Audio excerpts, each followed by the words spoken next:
आज के समय में वेस्ट एशिया में एक नया युद्ध अभी-अभी अस्थायी सीज फायर पर पहुंचा है, लेकिन उसके जख्म अभी भी ताज़ा हैं। 28 फरवरी 2026 को यूनाइटेड स्टेट्स और इजराइल ने ईरान पर ऑपरेशन एपिक फ्यूरी लॉन्च किया। सिर्फ 12 घंटे में 900 से ज्यादा स्ट्राइक्स किए गए। ईरानी military sites, air defence, missile base और गवर्नमेंट बिल्डिंग्स को टारगेट किया गया। सबसे बड़ा शौक ये था कि ईरानी supreme leader Ayatollah Ali Khamenei को पहली ही वेव में असैसिनेट कर दिया गया। उनके साथ और भी सीनियर ऑफिशियल्स मारे गए।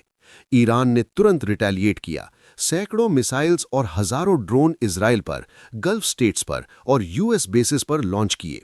सबसे डेंजरस मूव ये था कि ईरान ने स्ट्रेट ऑफ होर्मुज को पूरी तरह बंद कर दिया। ये वो चोक पॉइंट है जहां से दुनिया का बहुत बड़ा हिस्सा ऑयल गुजरता है। नरेंद्र मोदी ने इस क्राइसिस को वॉरिज्म बताया। उन्होंने कहा कि सिचुएशन बहुत सीरियस है, लेकिन भारत रेजोल्यूट है। आज जो पूरा सच आप सुनने जा रहे हैं, वो सिर्फ किसी विदेशी पॉलिसी का मामला नहीं है। ये 140 करोड़ भारतीयों की एनर्जी सिक्योरिटी, रोज की रोटी, पेट्रोल डीजल के दाम और गल्फ में काम करने वाले लगभग 1 करोड़ भारतीयों की जिंदगी का मामला था। ये नरेंद्र मोदी के लीडरशिप का सबसे बड़ा इंटरनेशनल टेस्ट था।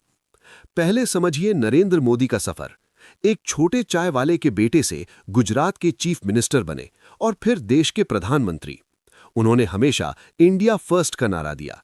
इजराइल के साथ स्ट्रॉन्ग डिफेंस और टेक्नोलॉजी टाइज बनाए। ईरान से एनर्जी इंपोर्ट्स जारी रखे। रूस यूक्रेन युद्ध के समय उन्होंने साफ कहा था कि ये एरा ऑफ वॉर नहीं है, डिप्लोमेसी और डायलॉग से मसले सुलझाने चाहिए। लेकिन फरवरी 2026 में वेस्ट एशिया में अचानक सब बदल गया।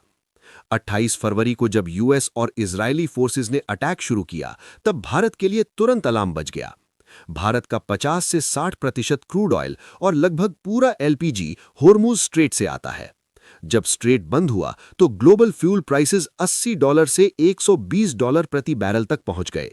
भारत में एलपीजी सिलेंडर के दाम बढ़े, ब्लैक मार्केटिंग शुरू हो गई, कुकिंग गैस की शॉर्टेज की खबरें आने लगीं, ऑटो, डीजल और पेट्रोल के रेट्स बढ़े। मिडिल क्लास फैमिलीज का महीने का बजट बिगड़ गया। सोचिए एक आम भारतीय परिवार के बारे में। राजेश मुंबई में ऑटो रिक्शा चलाता है। उसके लिए हर दिन का हिसाब डीजल के दाम पर होता है। युद्ध शुरू होते ही उसका रोज का खर्च बढ़ गया। उसके बच्चों की स्कूल फीस और घर का खाना दोनों मुश्किल हो गया। दूसरी तरफ सुरेश सऊदी अरब में कंस्ट्रक्शन वर्कर है। उसकी फैमिली भारत में इंतजार कर रही थी। जब स्ट्रेट बंद हुआ तो उनके पास वापस आने का रास्ता भी रिस्की हो गया। लाखों भारतीय गल्फ देशों में फंसे हुए थे। उनकी सुरक्षा का सवाल खड़ा हो गया। नरेंद्र मोदी ने इस क्राइसिस में तुरंत एक्शन लिया। Emergency cabinet committee on security की मीटिंग्स बुलाई, हाई लेवल डिस्कशंस हुए। उन्होंने यूएस प्रेसिडेंट डोनाल्ड ट्रंप से फोन कॉल किया, इजरायली प्रधानमंत्री नेतन्याहू से बात की, ईरानी तरफ के नेताओं से भी चैनल्स खुले रखे। संसद में उन्होंने संबोधित किया और कहा कि लगभग 1 करोड़ भारतीय वेस्ट एशिया में हैं। उनकी सुरक्षा हमारी सबसे बड़ी प्राथमिकता है।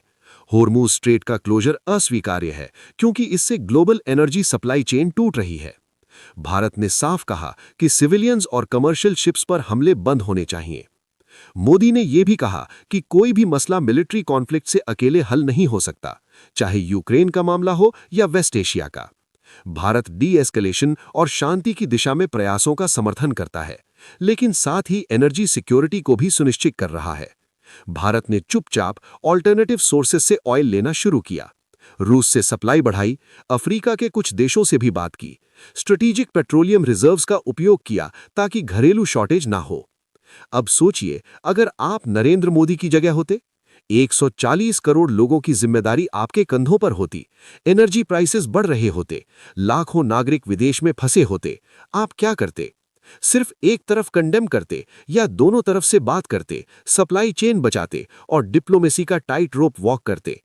इस इन्वेस्टिगेशन से जो सच निकलता है वो ये है कि मोदी ने बैलेंस्ड अप्रोच अपनाया।